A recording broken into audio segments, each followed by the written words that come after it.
नमस्कार मंडळी, शुभ सकाळ. तर चालली आहे नाश्त्याची आणि स्वयंपाकाची तयारी. तर या तिघांचा इकडं नाश्ता चालू आहे. तर आज नाश्त्यामध्ये आहे मेथीचे पराठे आणि दही. ऊन बघा केवढं पडलं इकडं, थंडी पण वाजते खूप आणि ऊन पण आहे. तर अशा ह्या थंडीच्या वातावरणात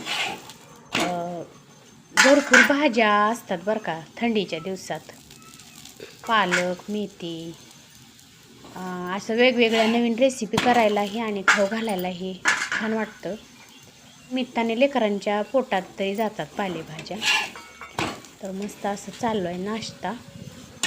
हे दुपारचं जेवण. तर आज केली होती घेवड्याची शेंग, चपाती आणि सकाळी केलेले मेथीचे पराठे. तर इथं मी खात आहे दही आणि साखर. मला खूप आवडते दही आणि साखर खायला.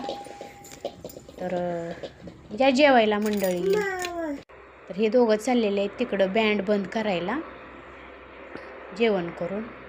आणि हा आपला गहू आता निसवायलेला आहे. तर आमच्या इकडं गहू बाहेर पडताना त्याला निसवायला आहे असं बोलतात. काय काय भाज्या अशा असतात की त्या बी न टाकता सुद्धा उगवून येतात. त्यातलीच ही भाजी आमटीची भाजी. आमच्या इकडं आमटीची भाजी बोलतात याला. लसणात बघा किती गवत झाले. तर आता आज मी खुरपून घेणार आहे गवत. वातावरणामुळे लसूण थोडा पिवळा दिसतोय.